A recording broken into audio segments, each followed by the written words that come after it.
A lot of professions in the world are overlooked, underappreciated, but none more so than the clown. The clown is the staple of the circus, and arguably the most important role. Without a clown, no ringmaster would come forth to construct a circus in his trope. The flying gymnast would be nothing more than that, and many other acts have gone out of style for one reason or another, outlived by the clown. Each circus member is talented in their own right. Impressive acts are displayed by each trope member. The clown, however, will always stand out. Every other member of the circus will come out with a smile and a showman-like attitude. But the clown is the contrary. He or she will enter the stage in the least flashy way possible, with nothing more positive than a neutral expression. The mystery of the clown's dampening atmosphere is an aspect that brings intrigue to the occupation. I believe the mystery around the clown causes it to be vastly misunderstood. This misunderstanding may be responsible for the sad mask that the clown wears every day. Outside of his job, the clown is often a bald or balding middle-aged man who goes home, drinks some beer, and practices his niche skill that has an extremely limited amount of practical use outside of his job. In his social life, he must fear the question, "What do you do for a living?" in which he must either lie or give a response that results in weird looks and false assumptions. However, the mystique of the clown is so overpowering that my own speculation is the best I can surmise for the explanation of the clown's unenthusiastic attitude. I cannot personally but help myself from wondering what the story of each clown is. Why did they become a clown? Was it a position that they actively sought out? Or was it merely the path that life itself laid out before them? What are their goals and aspirations? Do they seek money or fame?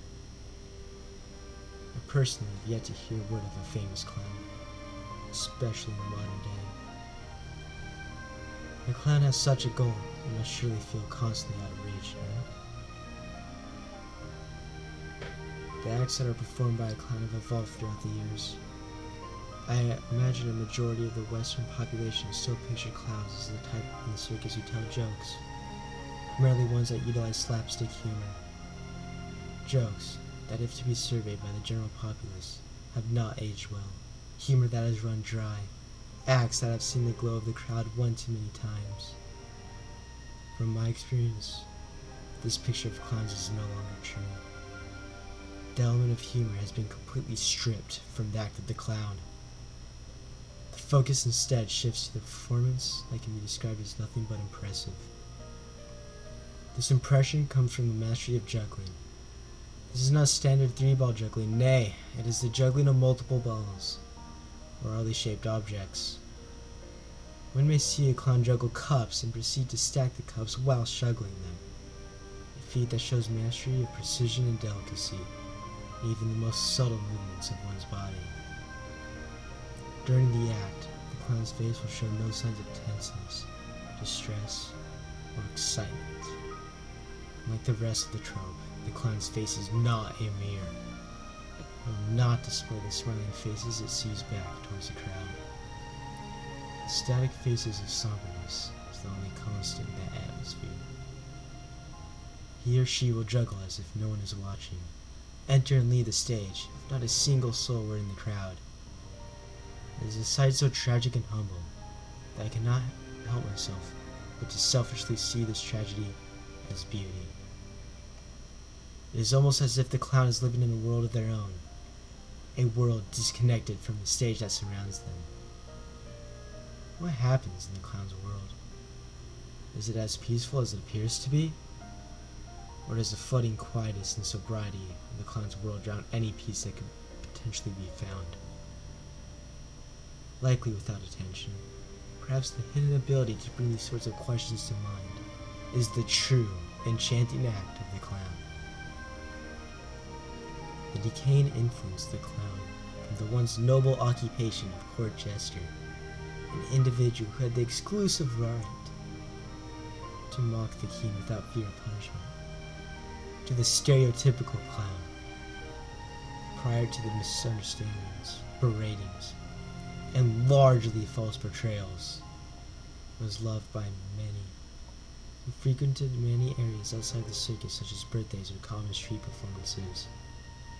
Now, the modern-day clown struggles to be noticed and refuses to be understood. They have relinquished many of the prior, easier tricks used to entertain, pouring their talents through the sift. Only the talents that require the utmost precision and practice to pull off remain. Could it be that there is a generational weight that gets passed down to each clown? A long-living spirit that discreetly resides in every clown. The jester spirit that remembers its glory days and longs one day to reach such high status again, despite the wishings of the clown themselves? After all, the argument can be made that the profession has become a fragment of what it once was. I, however, see it in a different light. Akin to a rough gemstone ore, the profession has been cleansed of the rock and dirt, polished, and now shines more beautifully than ever before. Truth be told, deep down, I have always wanted to be a clown. I long for what they have. A world of isolation. No one desires to enter the world, and no one does. It's just themselves, their sorrow, their peace. It's their everything. The weight they carry is their own. They feel no desire to please anyone, for there is no one in their world, and there never will be. I must wonder, does my desire to fill the shoes result in making me a clown? Does it result in me making a clown out to be something it is not? Am I the only one who sees the world of clowns in such a way? A way that is invisible to the clowns themselves? Did I create this illusionary false world of clowns so that I may relate to it? A blank mannequin that I can plaster myself onto so that I can live in my ideal environment, even if imaginary? Or is this really the world of the clown? The answers to these questions remain unknown to me, lost in as much mystery as the clowns themselves. I do not believe the objective answer matters though. The clown I see is a clown that comes from the heart. A reality that is a staple of my life. Oh, the beauty of the poetic life of a clown. I only wish it was my due.